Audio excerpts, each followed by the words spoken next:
Hey, everybody. Welcome to this week's Better Way Thursday workshop. We're super excited about the topic that we're going to discuss today. We've got Joey Albertson here, who has a company called the Profitability Project. And I am so excited to learn from you, Joey, but I'm going to let you introduce yourself as part of your presentation and workshop that you're teaching. And so I'll just let you go ahead and take it away. Sounds great. Thank you so much for having me. I'm very excited to be here. I will just say that I was introduced to Robin from a dear friend of mine, Allison, who taught the data science class for tech moms. And she is amazing. And I so enjoyed getting to meet all of the women there in the class. And they have just been so amazing to get to know. And anyways, great program. I'm so excited to be here and stay involved. So yeah, I'm Joey Albertson. I'm the founder and CEO of the Profitability Project. I also have a separate business called Bookflow. Um, and you guys are going to get to know me really well here in just a minute because a lot of my presentation today is very personal and talks a lot about my story. And I do this one because it's my favorite story to tell. I mean, it's just such a fun ride that I have taken, but also because I just think it's important to remember as women, regardless of what you're doing, whether you're owning your own business, you're looking for a job, you're in the phase of toddlers wiping boogers on you, like I am also in right now. Um, it's okay that it's not exactly picture perfect, and it's okay that it might not go according to plan all the time, and it can still be pretty wonderful. And so that's kind of my message today. And I call this presentation "Life is Not a Straight Path." This is something that my mother-in-law says often. She's one of my very favorite people. And she constantly reminds me when I'm feeling maybe a little overwhelmed or a little frustrated with how things are going. She just, very kindly reminds me life is not a straight path. You don't know what's coming for you. And maybe this is a good turn. So I do kind of put it through the lens of entrepreneurship and solopreneurship. But this is truly applicable to women, period, regardless of where you're at. So, a little bit about me and my company, just really quickly, so you kind of know the end of this story, where we're headed. For the past 4 years, we've been running my business called the Profitability Project, and we are finance girls. There's four of us now. We are bringing on our fifth here shortly. And we do everything and anything finance. We are a little bit obsessed with finance. But even more than that, we are kind of on a mission to shake up the industry a little bit, the tax industry specifically. We found that a lot of small business owners really struggle when it comes to knowing what they need and what level of help they need and how to get that help. And they often turn to their CPAs, who are their go-to finance professional. And CPAs are like, we do taxes. Like, leave us alone until April. You know what I mean? And so we kind of blend that together, and we try and be approachable and educational and understanding and really focus on the needs of business owners and people in general when it comes to their finances. So our mission is to simplify finances, maximize profits, and empower entrepreneurs, especially women in business. And during our years at the Profitability Project, we've discovered that, like I said, small business owners were just extremely confused and underserved in their finance departments. They didn't know if they wanted a CFO or a bookkeeper or a CPA or a controller or any of those things. And how are you supposed to be able to afford all of these as small business owners? And so one day I kind of woke up and realized that I had a huge passion for helping out the little guys. My career started in corporate finance. I never, ever intended to open my own business, and I'll get to that in a minute. But I just had people reaching out to me as they opened their business and wanted some advice. And I got to the point where I was like, okay, I think I'm doing this. And and so I love, love, love working with small businesses, helping them get started on the right foot from day one, and teaching people about profitability and what that can look like in a business or as a person or in any realm, and getting really comfortable around the conversation of money in a way that doesn't feel like my favorite analogy is the guy from the Lorax, Mr. O'Hare, who like sells air. That's not what we're about. We don't want to teach you to sell air, but we do want to teach you how to make money in your respective field and be valued for what you do. So we do a lot of education for small business owners on our social media, teaching them how to run their business in a way that generates profits. And I love spending my days doing that. So let me back up just a little bit. And again, hang with me here. I know I'm going to talk about myself a lot. I promise there's a point to all of this. But I want to rewind about 10, 11 years now to 2013. And you are going to learn how old I am. Keep it to yourselves. Okay. Just, we don't need to talk about it. But in 2013, I had just graduated and I started my very first day at Utah Valley University on my 18th birthday. And I had just finished a whole career in childhood of being a straight A student and an honors student and involved in lots of extracurriculars. And I did yearbook and I did basketball and I did dance. And I just balanced it all beautifully. And I had great friends to support me. And I was a good kid. And I just, was really, my parents were proud of me. And I was like, killing it at life, right? I'm thinking I've got this all together. I'm a smart girl. And the world is my oyster at this point. I am, about to go kill my future. I'm just, the doors are opening for me. Um, you can tell from this picture that I'm feeling very hopeful and maybe naively so that things are just always going to go according to plan because I'm a good person.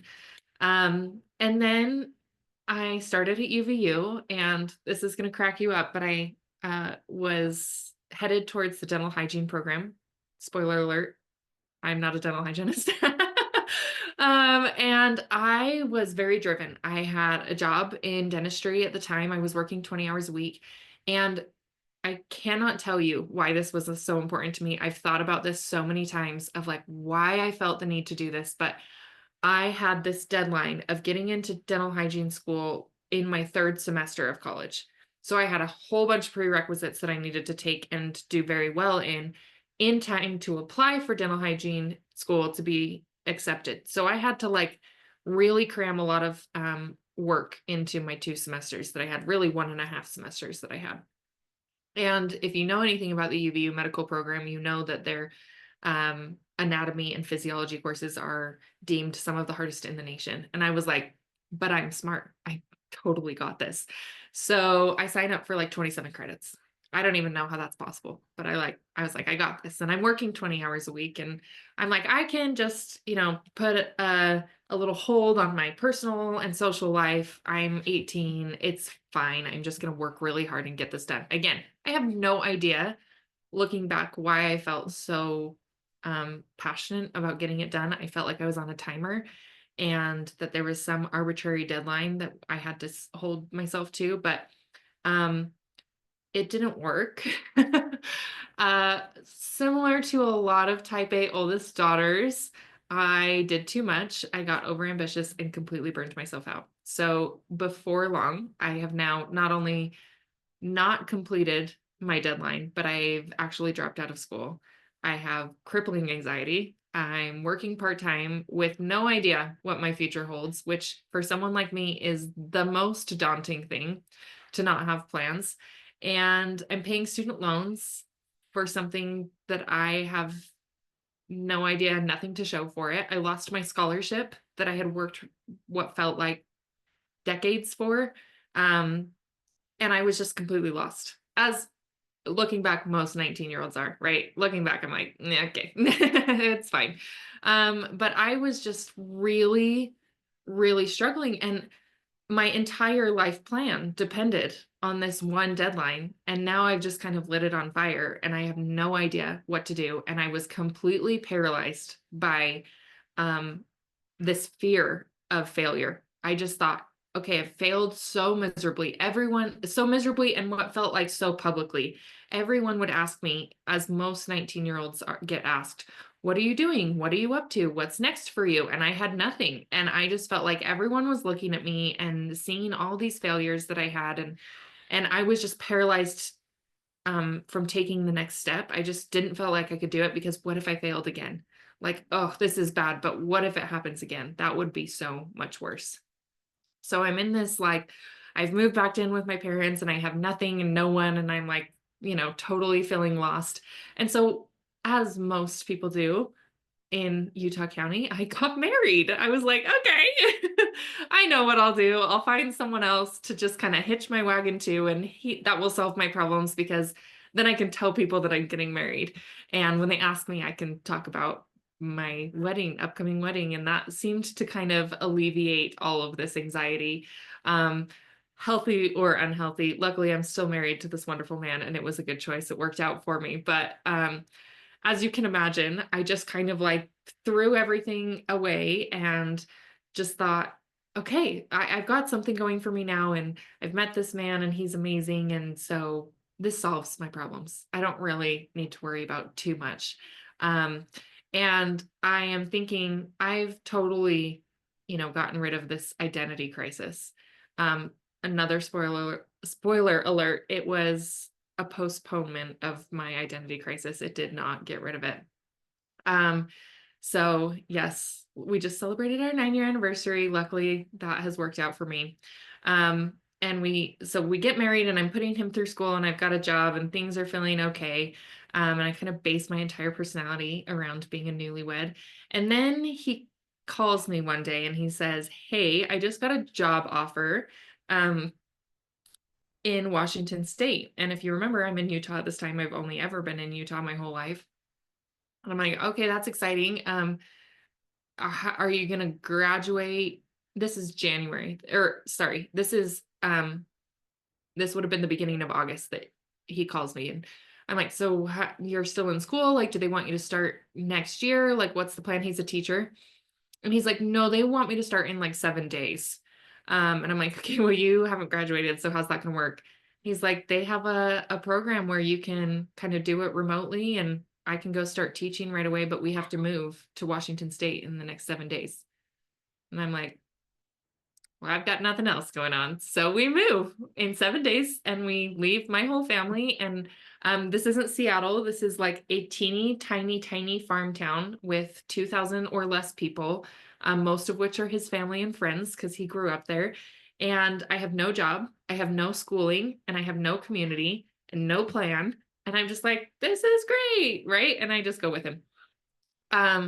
So I mean, it was good because I didn't have anything, so it made the move easy. It was bad for every other reason. I had nothing nothing going on for me.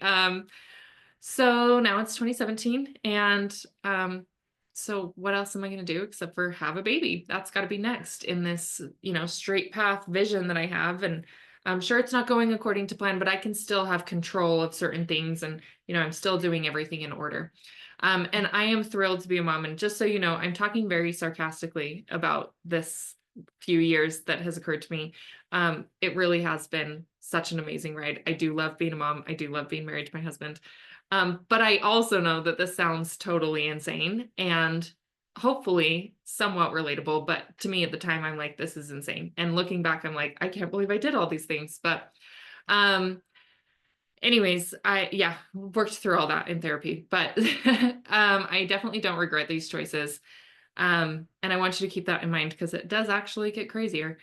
So during my pregnancy, I had hyperemesis. So I was just sick all day, every day for 40 weeks. And I had no idea, how this was supposed to be normal, but everyone kept telling me it was normal. And again, I have no community and really nothing else going on for me. But I was just like, okay, I guess I'm a mom now. This is what my life is.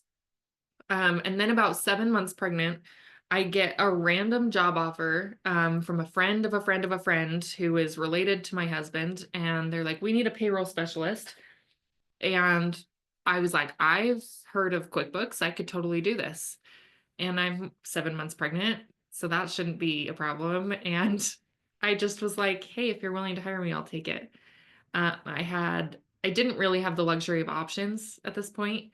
And looking back, I'm like, wow, that was really bold of me to go ahead and assume that I was talented enough to take that job, but they took a chance on me, and they hired me.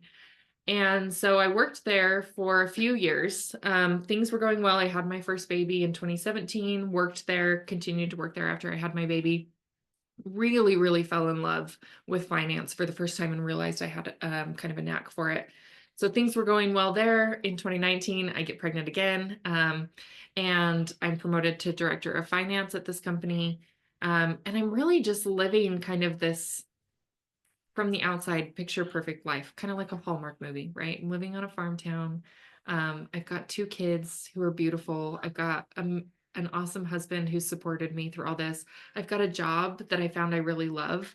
And I've really just absorbed everything they were willing to teach me and tried to go educate myself on the side as well, so that I could just continue to do well at all of these things. And I was happy, and I felt like my life was on track. And again, I felt kind of like I was checking all the boxes for everybody, right? And if someone were to look at my life, it would look like it was on track and it would look successful to other people. But as all of you know, 2019 was a year right before 2020, and everything gets shaken up. So COVID hits, and in the midst of lockdown, I asked my husband if we should move back to Utah. And he was kind of like, why? What? But he's in education, and there was a lot going on with education at the time, especially in our area. And we found a lot of, I guess, issues that we were really passionate about that we wanted to, I don't know, I guess, help resolve in the industry. And so anyways, we just kind of randomly decided, okay, I think it's time to move back to Utah. And my husband found a job and I found a very cool job. At the time, I was thinking like, this is it for me. This is so cool. And I started school up again to continue my education, and we did it. We moved back to Utah. This is my dad helping me study on the weekends, and not pictured are the two, my now 2-year-old and my brand new baby, running around and kind of doing their thing. And again, I'm just like, okay, this is crazy, but whatever. Life's not a straight path, right? I'm just doing the thing. So 2021, I have my third baby. That's the last one, I promise. We're done. That's it. That's all the babies. But I love my job, and I'm like, I'm going to retire here. This is great. And then, as COVID brought on more and more small businesses, I had some people reach out to me and just ask me for help. Um, COVID created millions of small businesses and continues to create millions of small businesses. And so there were people just approaching me, asking me for help. And as a mom who has 3 very, very little kids, extra income is always helpful, right? I'm like, yes, I'm happy to do that, but no intention of doing anything else. Well, life had other plans. And all of a sudden, I had an entire book of business, which certainly not complaining about. But there was definitely a moment where I looked at my husband and I was like, am I quitting my job? And he was like, are you quitting your job? And for someone who thrives on stability and consistency and knowing what's coming next, that was very scary and very daunting. But it felt like the right move. And so I quit my job, and I realized that entrepreneurship did allow me a little bit more flexibility with my kids, which I really liked. But it definitely was a leap for me. It felt uncomfortable and scary. And I became a business owner. It's something I literally vowed I would never do. I'm a 4th-generation entrepreneur. So I've seen entrepreneurship firsthand, and I'm like, that's not for me. Apparently it's for me. Also, look at that baby. Where did that baby go? Missed that kid. He's now 3. So, and now it's 2024. And I've spent the last 4 years growing my business, and I've really found what I love. I found what I'm really good at. I have niched down into helping women. I have grown my team to truly the most amazing women I've ever met who work so incredibly hard. We've streamlined operations, and in so many ways, I am living a dream I had no intention or desire to live. If you asked me 10 years ago, I'd be like, you're absolutely insane. And here we are. And every day that I get to do it, I just think, wow, who knew, right? I had no idea that this is something that I wanted to do. And yet every day I'm like, this is what I want to do. The point of all of this is to remind you again that life very rarely goes according to plan. It is not a straight path. And I don't tell the story to make it sound easy. I hope that I was very transparent and a little bit vulnerable with you to show you that it's very rarely easy at all. Um, and I don't share this to try and brag about any successes I've had and pretend that there are no losses, because there are so many hard days currently, present tense, even now. Just this week, I had a really disappointing day that made me want to like light it all on fire and give up and be done. And go back to corporate where I could just clock in and clock out and get my paycheck and be done, right? Um, and not care so much about my clients and what they think of me and think of my team or any of these things, right? Um, but that's just it, is do I actually really want to stop caring about these people that I help? And am I really willing to give up the passion that I have for helping them and seeing the change that my team can help make? So I share this with you to highlight my very significant and very favorite truth that life is not a straight path. And even beyond that, and enter any word here that fits your model, because I guarantee it's true. Solopreneurship, entrepreneurship, business ownership, employment, especially in today's economic landscape, is not a straight path. It is very rarely ever absolutely according to plan. It certainly hasn't been for me. Most of the people I present this to agree that this is not always an easy journey. In fact, um, I compare entrepreneurship and trying to figure out the economic landscape post-COVID. You'll often hear it compared to a roller coaster with many ups and downs, moments that are equally thrilling and exciting, like maybe this one right here. And then also the moments that make your stomach kind of bottom out and make you go, wait, what am I doing? Why am I here? I don't want to be involved. I personally hate roller coasters, not my jam. I can't even like watch this video. It makes me kind of sick. Um, I would argue, so fun, right? People do this for fun. I don't know. Anyways, lately, in the last few years, I actually feel like all of those things are feeling a little bit closer to riding a very angry uh, bull that's actively trying to buck you off of its back. It doesn't want you here. It doesn't want you in this seat. And it's trying to get you to throw in the towel so it can trample right over the top of you and move on to the next victim. This video kind of feels more like an accurate description to me lately. Um, so now that I've effectively scared you all into saying that this is the worst thing ever, um, I'm going to backpedal just a little bit and tell you exactly why you should do this. In fact, I'm going to give you 4 different strategies for becoming an expert bull rider. And that's not to say how to avoid riding the bull. The bull is coming for you. Buckle up, gear up, but here's how to practice and get ready.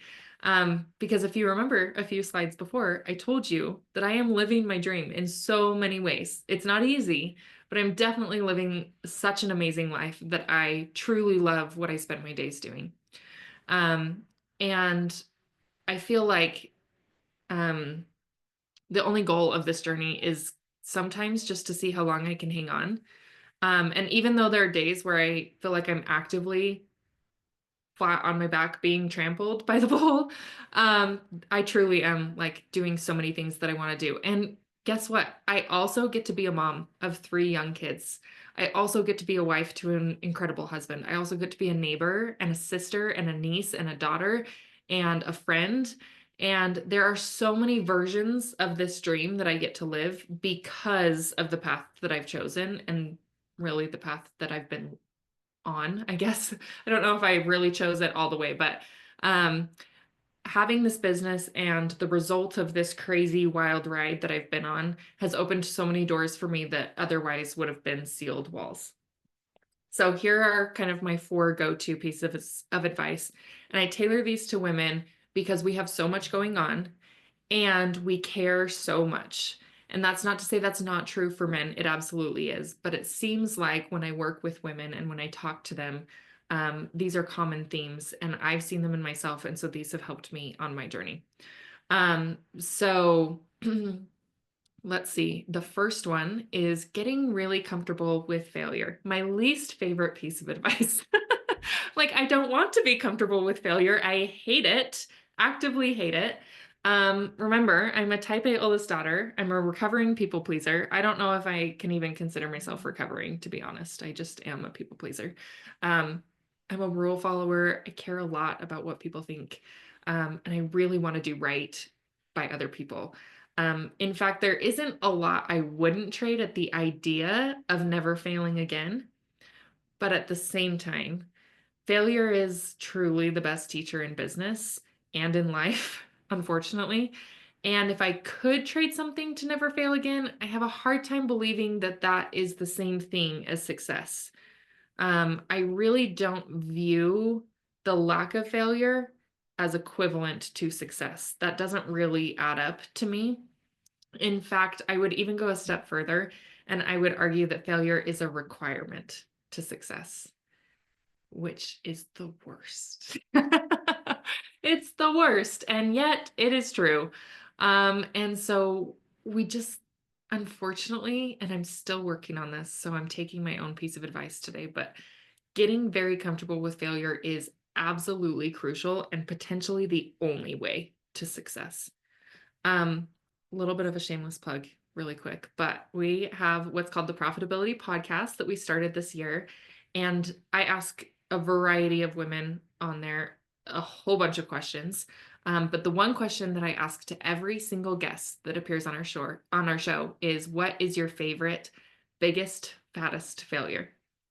And I do this for two reasons. One, I'm a big believer in reflecting on how far you've come. I told you it's my favorite story to tell because it's a good reminder to me that I really am doing things despite the craziness, that I really am doing what I want to do.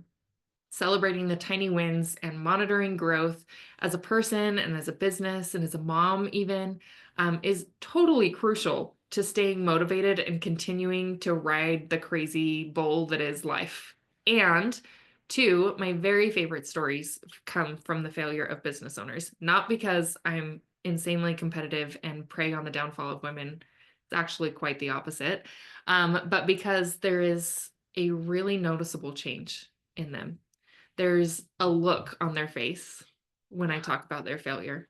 There's like a charge in the room almost.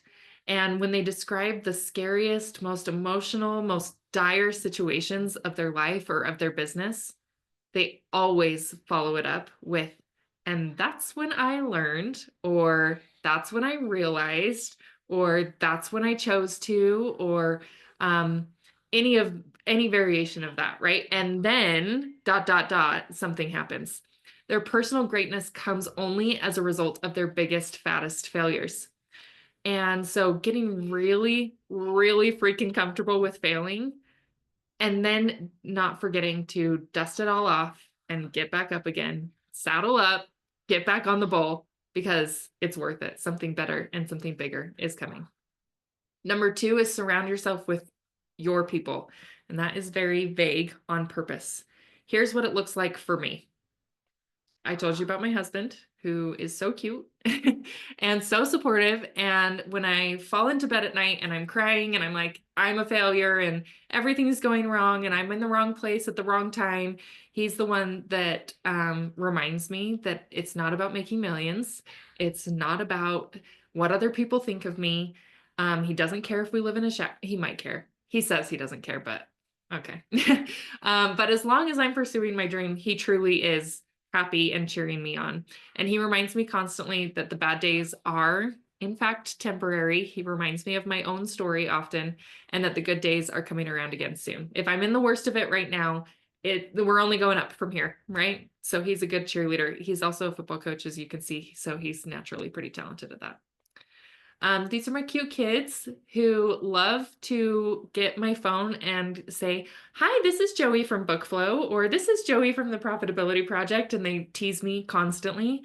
And they ask me what pro formas are, or if they need to invoice anybody for me. And they write me cute notes telling me they love me. And there are so many days. My oldest daughter wanted to dress up as a CEO for Christmas or for Halloween. And I was like, man, I've made it. You know what I mean? I'm like, heck yeah. If I wanted one thing for my daughter, it's the knowledge that she could do anything in this world and that she has all the power to do it. And the fact that I'm riding this crazy bull shows her firsthand that she's totally capable of doing it too. And I'm like, okay, yeah, this is great. So she and all of my kids remind me in their own unique ways that I'm on the right track. My team, obviously, who have all their unique strengths that collectively make us so much stronger. I could not do this without them. They take care of my clients and my brand and can often be found acting as like a personal therapist to me. They really go above and beyond. Countless entrepreneurs and business coaches and mentors and friends who are willing to talk me through this because they've been there and they are there and they're doing it too. That means more than I could ever even explain in just a few minutes. It truly propels my business so much. And then last, okay, see how it's a mirror, see how it's like reflecting. That's you. And people like yourselves that invite me to do things just like this and the opportunity to talk about my journey really is such a great reminder to me of why I'm doing this and that I get to spend my days talking to other women who are out there and I get to connect with them and hear their stories and hear how they've overcome failure. I mean, priceless. That is such a huge boost to me and my business and helps keep me going. So find your people. I promise they're not very far. It might take a little bit of time to look around.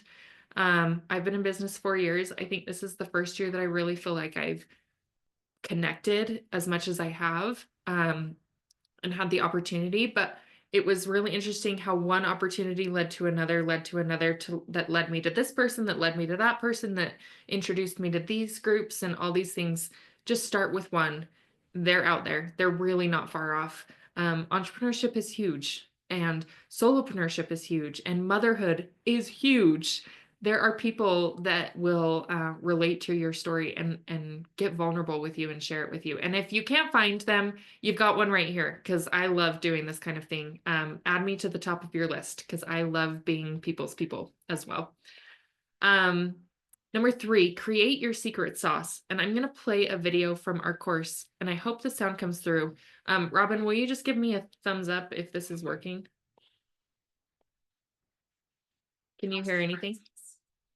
That my business would always succeed because of my secret sauce. And while I don't know that I can truly rely on only that, it did get me thinking, what is my secret sauce? What qualities do I have that are different from every other entrepreneur out there that makes my business different from theirs? Pretty soon, a few qualities came to mind and I wrote them down. Am I the world's best financial consultant? Of course not. But I am unique in that I have a love of finance and operations, and I have completely unique experiences in both roles that no one else has had. So let me ask you this. What tasks truly ignite your passion as a business owner? What makes you excited to step into your role each day? But more than that, what is it that makes you better than any other business on the market? If you struggle to find anything, I want you to try an exercise that has really helped me. I want you to think about qualities that you admire in your parents. Write them down. Then think about their parents and your great-grandparents. What made them special? If you're like most women I work with, this is much easier than thinking about what makes you special. For me, my parents are both entrepreneurs. My dad is incredibly smart, and I often wonder how he's always known what the next big thing in business will be. My mom is a fantastic speaker and knows how to win over a crowd with just a few words. I also have grandparents, one of which was a professional artist. Another was a literal rocket scientist. I had a grandma who was the most graceful, charismatic woman I have ever known. They have had so many qualities that I admire. I am the only one who inherited my exact combination of their expertise. As a student, I used to call upon my rocket scientist grandpa genes. When I'm feeling shy or like I don't belong, I remember my grandma Cheryl and call upon my charisma that's somewhere deep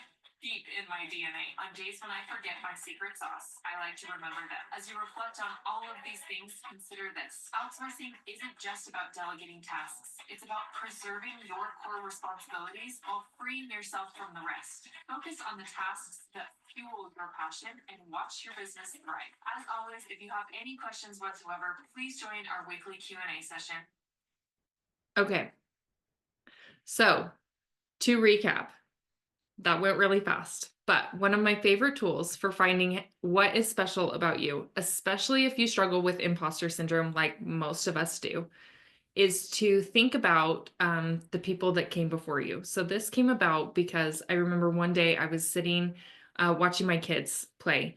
And my daughter was reading a book, and I just was in awe of what she was accomplishing and able to read. And I was sitting there thinking, and my dad was sitting next to me, and he's like, your grandma, his mom, was just like that. She loved to read just like that. And I thought, oh, she totally inherited that from my grandma. And she loved to read early on. And oh yeah, I can see exactly how that came through, this little kind of tiny thread that kind of came through generations and landed with my daughter. And so then I kind of started looking out, and I thought, well, my middle daughter, she is truly creative, which did not come from me. I remember spreadsheets, finance, like type A. I'm not the creative type B type. And she really is. She loves art in every form and fashion. And I thought that totally came from, again, my dad's side of the family, my grandpa, who's an artist, that she got that gene.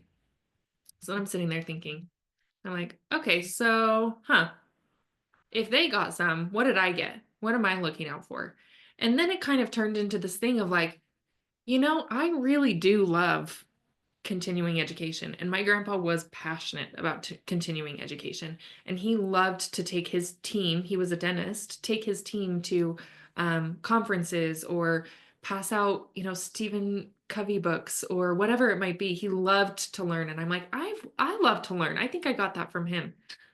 Long story short, right? I'm starting to pick all these little pieces from generations before me, and it really helps me feel like it's not something that I'm bragging about or something that I've just been born into, but really something that I was gifted from someone else. And for some reason in my brain, that makes it so much easier to kind of hold on to that and know that it's in there. And then I thought, okay, so maybe I didn't get the creative gene like my daughter did or my sister did. But in my own way, I'm creative, and that kind of manifested in a different way, but it's definitely in there somewhere. It might be deep, deep down, but it's in there somewhere. And how does that manifest? And so I kind of like to weave all these things together and remind myself that I have so many gifts from generations before me that I can kind of tug on anytime I want. And that helps me get over this imposter syndrome, because it's not me necessarily, even though it is, it's just gifts that I've been given that I can kind of pull out of my tool belt anytime I want. And that is one of my favorite ways to get over imposter syndrome. So create your secret sauce, figure out what truly makes you special, because there's something. You're the only one that has all those threads. You're the only one that has your exact experiences. You're the only one that has your exact set of failures and successes that have taught you your exact lessons. Lean into that and really get comfortable reminding yourself of that. And the last one is to do it scared. If you remember, I joined a company I had no business joining because I didn't have a lot of options, and I just did it. And I quit my job because it felt like the right move at the time. I had kids. I moved to Washington. I've done so many things. Even on the day-to-day basis, I join meetings that I am sweating and like trying to just calm my heart rate and pretend that I'm supposed to be there, even though I feel like I have no business being there. It's the best thing that I've ever done for myself, is to just jump in with both feet and do it scared. The idea that one day you'll be fully prepared for whatever journey you're on, I believe is myth. The idea that the perfect time to start something, a business or motherhood or solopreneurship or a new job that you feel underqualified for, the fact that the idea that you will ever be fully 100% prepared for that is a total lie. The thought that you'll feel like an expert in your field, capable of answering any question ever that anyone ever throws at you and being better than your competition, is a lie. You will never be the smartest person on the earth unless you're that one person, right? You will always feel unprepared. You'll always find yourself comparing yourself, your business, whatever it is, your skill set, to someone more established. And that's because they're more established, and that's okay. And there are questions that people throw at me or meetings that I attend that I think I should know the answer to, but I don't. And the truth is, people don't actually care unless you led them to believe that you knew everything. But if you are upfront and you're, transparent that I don't know everything, but these are my exact skill sets that I am better at than the average human being, and you really lean into that secret sauce of yours, they will forgive you for not knowing an answer because they know you can go find it and you're willing to go find it and figure it out. That is so much more valuable as an employer myself and as someone who's been an employee many times. I've found that when I say the words, I don't know, but I'm going to figure it out, that actually gains me a lot more respect than trying to muddle my way through something I don't actually know anything about. So do it scared. Do it. Join the meeting. Take the job. Start the business, whatever it looks like for you. Just jump in. You'll know when it's the right move, and you'll know when you're unprepared. And honestly, the best way to get prepared is to just start and just do it anyways. You'll never find the perfect time. Just start somewhere, take the next right step. And one day you'll look back and realize that you learned more as you went, like I did. I got my entire education while I was on the job. And you will be, if you're like me and you reflect on this often, be really proud of what you ended up doing and what you've created and what you've learned in a week, in a month, a year, or even a decade, like me. You won't regret doing it dirty. Just do it even when you're scared. My very favorite quote that I rely on often is a popular Chinese proverb that says that the best time to plant a tree was 20 years ago, but the second best time is now.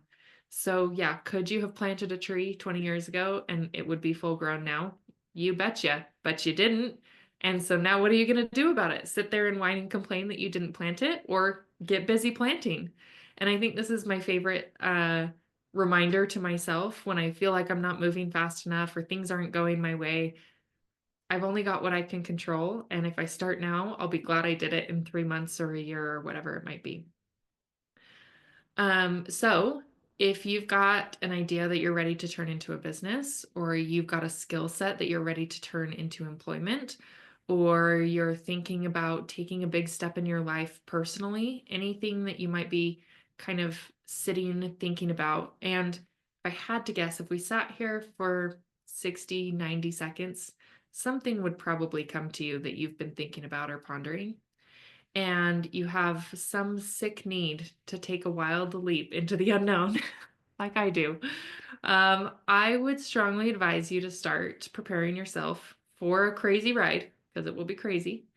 Get really comfortable with failure. Surround yourself with people that will support you and help you stick through it. Get really familiar with what you're good at and what makes you you, and what unique qualities you have that you can bring to the table, and just go for it. Just start it and do it dirty and make mistakes and know that you're going to fail miserably. And that's going to be really good for you, probably. Life is not a straight path in any aspect of it. Your journey will probably look a lot different than you had in your head right now. And I know the next 10 years are probably not going to look exactly like I think they will the next 20 years. The rest of my life, what I have planned for next year is not going to come to fruition as exactly as I hoped. But there isn't one direct path from where you're sitting today to where you want to be. There's a trillion. There's infinite ways to do something. And if you feel like you're on the wrong path, and you're thinking of turning around and starting over, think about how far you've come and what you've learned, and ask yourself, if you keep heading in this direction, is there a chance it will still lead you to the big end goal? More money, more opportunity, more network, more anything, whatever it is that you have on your heart that you want to accomplish in the next, period of your life. Is this something that could eventually get you there, even if it's not looking exactly as you hoped? And if the answer is yes, then keep going. Turning around is only going to take more time. That's like digging the seed up just because it hasn't grown yet. Just keep watering it, keep going. That's really all I have for you. I would love to hear, Robin, if you have any questions or anything else that I can go back to. But I will tell you that our Instagram right now, we have multiple courses on, kind of the first early steps of starting a business or starting contract work. And so if that's interesting to you, we are giving away a free course right now, for anybody that DMs us on Instagram. So use the word polished, and DM us there. This QR code will get you to our Instagram and you can get a free course. And this will go obviously this is a pre-recorded webinar, so this will go throughout. Anyone that uses the word polished will get that free course. Awesome, Joey. This was super fun. Thank you so much for taking us through your journey and also sharing those principles of moving forward with success, even into the great unknown. So, I do have some questions for you.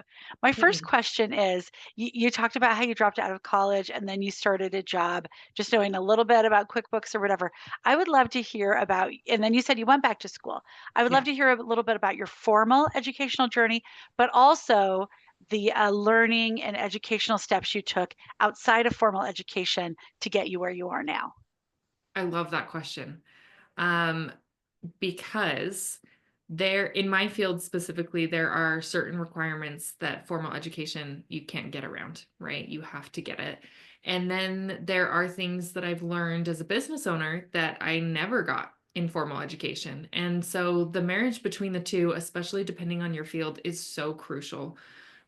So formal education, yes, I dropped out. And then when I had my second, I went back online and did that. I have hired, so completed that and obviously was working in finance. And as the business has grown and developed and we've offered more services, I've thought again about should I go back and get my CPA? I'm not a CPA. And should I do that? And should I continue that? And what I found is that my secret sauce is owning and running the business. I am good at finance and I'm good at strategy.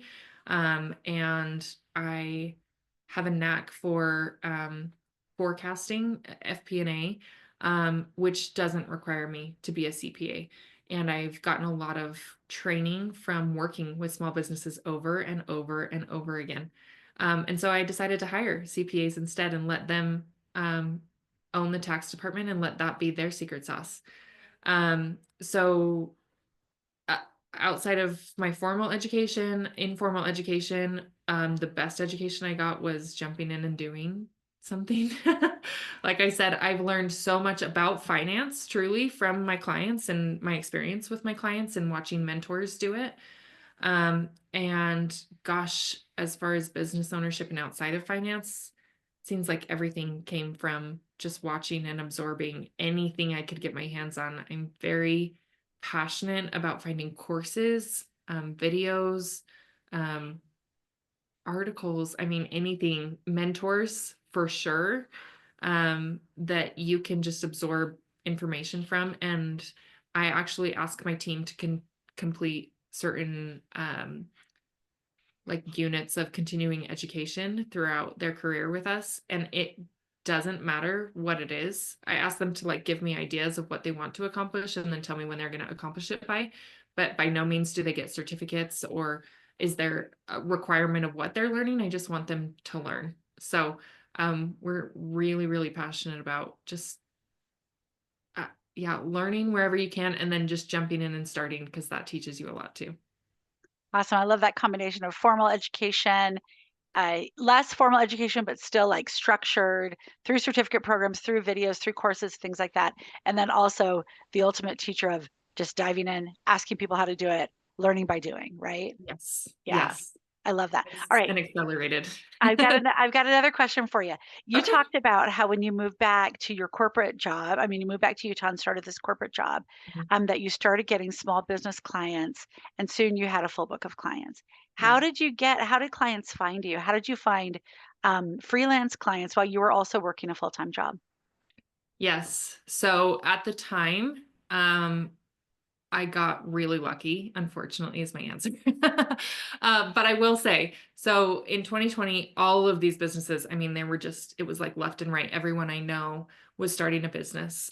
So the first few were just people who knew me and knew I had a finance background, and they approached me. Um, and then from there, I got a few of those people referring me out through their network. Um, and then if someone told me or I saw somewhere that they were starting a business, I made sure to be like, oh my gosh, that's so cool. I just started my business and blah, blah, blah, blah, blah, right? Kind of pitch myself. Um, it was really easy then. Uh, then I quit my job And I decided this is my full-time thing, and I had to actively pursue people and start marketing myself. And that was a journey. I will tell you, it was so uncomfortable. I felt and feel, to be honest with you, still feel so novice at everything there is to know about marketing. I think it's like an ever-changing world, and I just feel like I can't keep up because I have to be in finance, and that's my job. And I look at other people and their businesses, and there's so many days where I'm like, who do I think I am? Like, what am I doing trying to share this with people? But I did it anyways and continued to show up and do it anyways. And I will tell you that the best thing I've ever done to get clients is consistency. I don't care what you put on your social media. I don't care what you put in your email blast. I don't care who you talk to on Upwork or whatever, right? Whoever you're talking to, networking with, working on getting as a client, it does not matter what you say or how you say it. It just matters that you're consistent. Our social media is full of crazy ideas that we just sat down as a team and went, should we post this? Sure. Should we post this? Sure. Let's try it. Let's see. And sometimes we get no likes, and sometimes no one pays attention. But I will tell you that the growth that we've seen in just the 7 months that we've been doing social media, because we are truly so consistent, we post every day, is out of this world. And people actually come and compliment me. Other accountants compliment me on our social media now. And I'm like, you have no idea. Like, I have no idea what I'm doing. Like, what do you mean? And so the truth is just consistency with whatever you're doing, and pick one lane that you want to be in. So whether that's social media, whether it's networking, whether it's referral based, pick one lane and just be extremely consistent with it and follow up as much as you can. And then give it time. It will come after that. Awesome. I love it. All right. And that kid just hopped in, and there's no better place for a kid to hop in a workshop than a tech mom. So you're totally fine. They're coming in and out. So we've all been there a million times. You have your hand below on their screen. You're like, hold on, Yeah. don't come in here. I've done that. I've been doing that for years and years. So totally a safe environment for that. Okay. Here's my last question for you before we wrap up today. What is your favorite thing about owning your own business?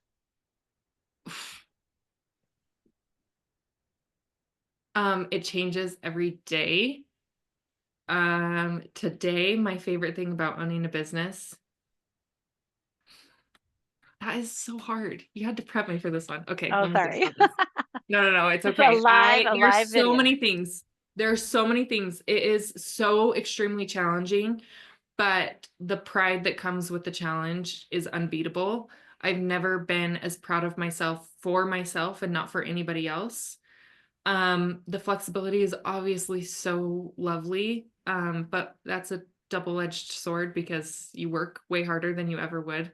Mm-hmm. I have to say it's the people. My team is incredible. I feel so lucky to work with them every day. I got to hand pick my coworkers, you guys. Like, that is the dream. I get to choose who I work with on a regular basis. I've built a team that I'm very proud of, and they have made me so proud and continually surprise me. On top of that, I've had the opportunity to network a lot this year. That's been our big push, is to really network and kind of get around in our community. And the people that I've met, because I'm a business owner and I'm networking on behalf of my business, has opened so many doors and made so many connections for me that I never would have gotten otherwise if I were just an employee. I never would have met you, Robin. I never would have met any of the women that I hope watch this. I never would have met women that have recorded previous webinars that I've connected with, and all of those things, right? One door leads to another when you own a business. And I think that's probably true of, again, entrepreneurship, solopreneurship. There's just a lot of opportunity to meet new people and connect. And I'm a finance person. I live in my spreadsheets, but I've found that I've connected with so many women, and outside of business, they do encourage me in my business and propel my business, but they really support me as a human being. And that is just priceless. I just love that I get to connect with more people because of this. Well, you are speaking my language because networking is my absolute favorite thing as I well. love So it. I yeah, love it. I love that answer. Well, thank you so much for sharing your thoughts and ideas with us today. Thanks everybody for joining us, and we'll see you on our next Better Way Thursday workshop.